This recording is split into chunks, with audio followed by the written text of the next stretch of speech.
नमस्कार जय जगन्नाथ मु विश्वजीत स्वागत करुच्ची tech Biswajit official YouTube channel को आशा करुच्ची आपण माने भलरे थिबे एवं सुस्थ रे थिबे।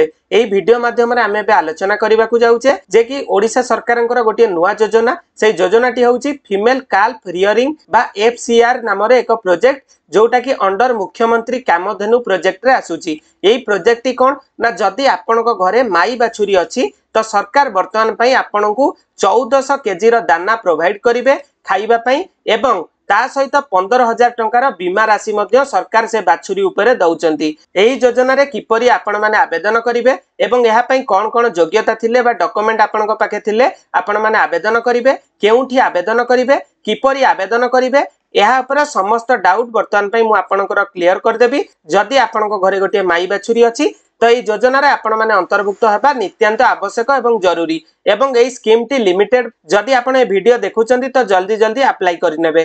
तो चलंतु वीडियो टी को मु आरंभ करूची। जदी आपण माने हम चैनल ले नुवा तो चैनल को सब्सक्राइब करके बेल नोटिफिकेशन को ऑन कर दियंतु। फ्यूचर रे एमती का वीडियो छाडिले सर्वप्रथमे जाईकी आपनको पाके नोटिफिकेशन टी पहुंचीबो।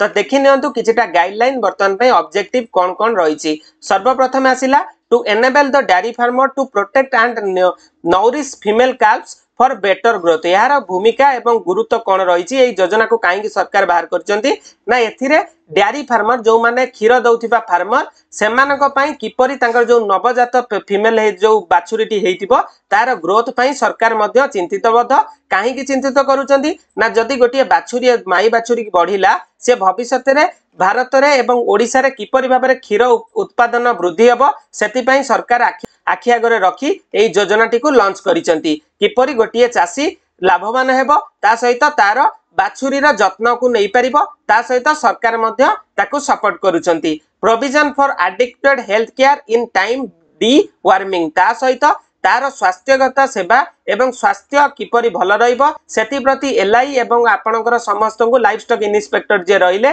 से मध्य आपनको मागेणा रे चिकित्सा प्रदान करिवे। एही योजना को सेति पई सरकार लॉन्च करिसंती। तापर आसिला कोन देखि नियंतु। एहा पर दर्शक बंधु आसिला स्कीम ऑफ बेनिफिट। एथिरे बेनिफिट माने कोन कोन रहिछि। Provision of 1400 KG of the concentrate calf feed for calf in 8 phase at 50% subsidized cost through OMFED. यार अर्थ होची आपन को 1400 केजी रो जोटा कि उन्नत मानर दाना एथिरे मिलिबो जोटा कि 8टा फेज रे मिलिबो एवं ता देरे 50% रो सब्सिडी मध्य मिलिबो। आगुरु कोन होउतिला जदी आपण कोन करूथिले ओमफेड रे क्षीर दउथिले सेही ओमफेड रु आपण माने कोन करथले चोकड़ हो दाना हो जहा भी हो आपण खाद्य सामग्री आणुथिले सेथिरे जहा प्राइस पडुथिला धरि नियंतु गोटे चोकड़ रो पैकेट एग्जांपल मु उदाहरण आपण को दउची 1000 टंका आपण को किना पडुथिला ओमफेड रु सेथरे आपणकर सप्ताह रे क्षीर दर हिसाब रु 1000 टंका ओमफेड मालिक काटी नउथिला। एबे किंतु कोन हबो जदी 1000 टंका रो चोकड़ आपण सेटु किनिबे एठारे आपण को 500 टंका सरकार छाड़ कर देबे। से 500 टंका सरकार ओमफेड मालिक को देबे एवं आपण को मोटुरु 500 टंका दबा को पड़िबो। एहा होउची एई विषय रो एवं एई स्कीम रो गुरुत्व। तो आपण माने जदी आपण को घरे माई बाछुरीटी अछि एई योजना रे नित्यांत जरूरी आपण माने एथिरे लाभ नै परिबे। जदी 1000 टंका आपणकर खर्च होउतिला धरि नियंतु तेबे आपण को 500 टंका दबा को पड़िबो। 500 टंका आपण मुक्त माने फ्री रे पाई जिबे सरकारक तरफरु। ये गोटिए लाभदायक योजना। The female calves booked under the scheme will be insured with 100% subsidy for 2 years with insured value of 15,000 टंका। ता सहित सरकार आपणक बाछुरी पई 15,000 टंकार इंश्योरेंस दउचंती। जदी से बाछुरी रो क्षय क्षति घटिला धरि नियंतु से बाछुरी रो मृत्यु घटिला कोनोसी कारणरू तेबे आपण को 15,000 टंका ठनठन आकारे आपणक खाता रे सरकार जमा करिवे एवं तापरे the calves will be provided with the routine deworming and the vaccination free of cost। तापरे से बाछुरी रो जत्न नेबा पई सरकार कोन करिवे ताकू वैक्सीन देबे। जेई भली भाबरे आपण जदी जानिथिबे कोविड बेले आपण को जेमति टीका मिलुथला मागणा रे सेमति बाछुरी की मध्य रोग प्रतिरोधक शक्ति बढ़ेबा पई किपरि रोग न हबो सेति पई मध्य ताकू वैक्सीन मागणा रे एलआई आसी आपण को घरे मागणा रे देबे जदी ए योजना रे आपण माने अप्लाई करिवे। तापरे टारगेट अंडर द प्रोग्राम एथिरे केते बाछुरी को टारगेट करा जाईछि देखि नियंतु 20,000 female calves born out artificially insemination AI will be covered during financial year 24-25 एटारे 20,000 पर्यंत बाछुरी ओडिशा भितर जदि थिबे आपण माने जल्दी जल्दी जदि अप्लाई कर देबे 20,000 भितर आपणकर सीरियल रहिबो आपनको निश्चित भाव में एई योजनार लाभ मिल पारिबो। या हेउची गोटिए बहुत लाभदायक जदि आपण माने गोटिए गाई पालन करुथिबा चासी तेबे निश्चित भाव में एई जिंसटी को आपण मानकू लाभ नबाकू हबो। तापर आसिला इम्प्लीमेंटिंग एजेंसी यार इम्प्लीमेंटेशन केमिति हबो The scheme will be implemented by the Directorate of Animal Husbandry and Veterinary Services Odisha Katak through the Chief District Veterinary Officer and OMFED ये आपणकर OMFED एवं आपणकर जे रहिला मुख्य डिस्ट्रिक्ट भेटेनारी ऑफिसर रहिले कटकर एवं ओडिशा सरकार माने प्रति जिल्ला रे प्रति ब्लॉक रे जो माने भेटेनारी रहिला सेही माने एटार मुख्य कार्यक्रम आरंभ करिवे।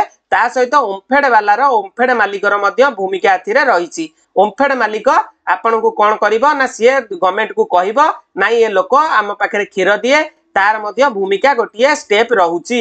एलिजिबिलिटी क्राइटेरिया कोन आपन को पाखे योग्यता थिले एई योजना रे आपण माने भाग नै परिबे। All dairy farmer are eligible to available the benefit of this scheme जेउ माने प्रत्येक खीर देउथिबा माने फार्मर चासी एई योजना रे लाभ नै परिबे।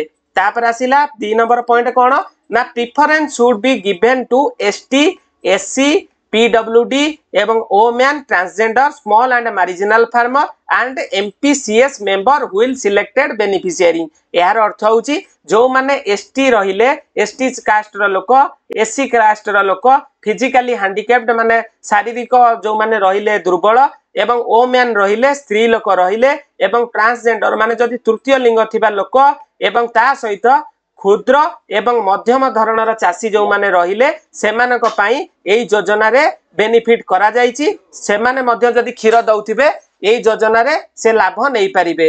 एवं तृतीय पॉइंट आपनकर रहिची one beneficiary is eligible to available the benefit maximum for 2 female calves for a year for female calves born from CB cow through AI। जदि आपनकर वर्षक भितरे दुईटी माई बाछुरी हुए तो आपण माने ए योजना रे मध्य दुई थर लाभ नै परिबे किंतु दुई रु अधिका बाछुरी जदि हैला तो आपण माने सेथिरे भाग नै परिबे नै। जदि आपनकर तीनटा माई बाछुरी अछि तो दीटार ही बेनिफिट नै परिबे तृतीयटा नै परिबे नाही गोटाई वर्ष भितरे। One beneficiary eligible to available the benefit maximum for 4 female calves for a year एवं for female calves born from non-desperate indigenous graded cow through AI।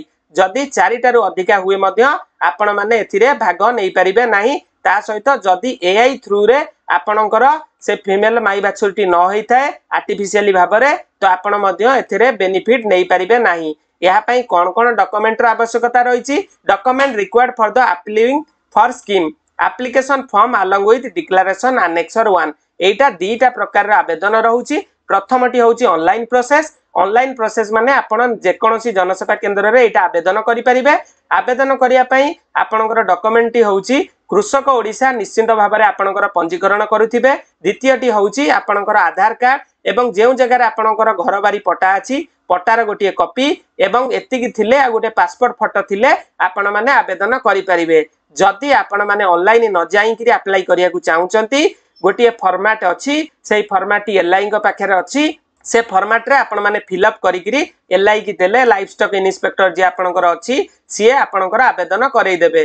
जदि आपण माने ऑफलाइन ने न नेबे मु रेकमेंड करिवि आपण माने ऑनलाइन रे अप्लाई कले ए प्रोसेस टी शीघ्र भाव रे हेई थाए। एवं सिलेक्शन प्रोसीजर रहिला all willing dairy farmer member of milk producer cooperative society MPCS or non MPCS member having female calf born out AI will applying the prescribed format the respective MPCS secretary or BBO or LI।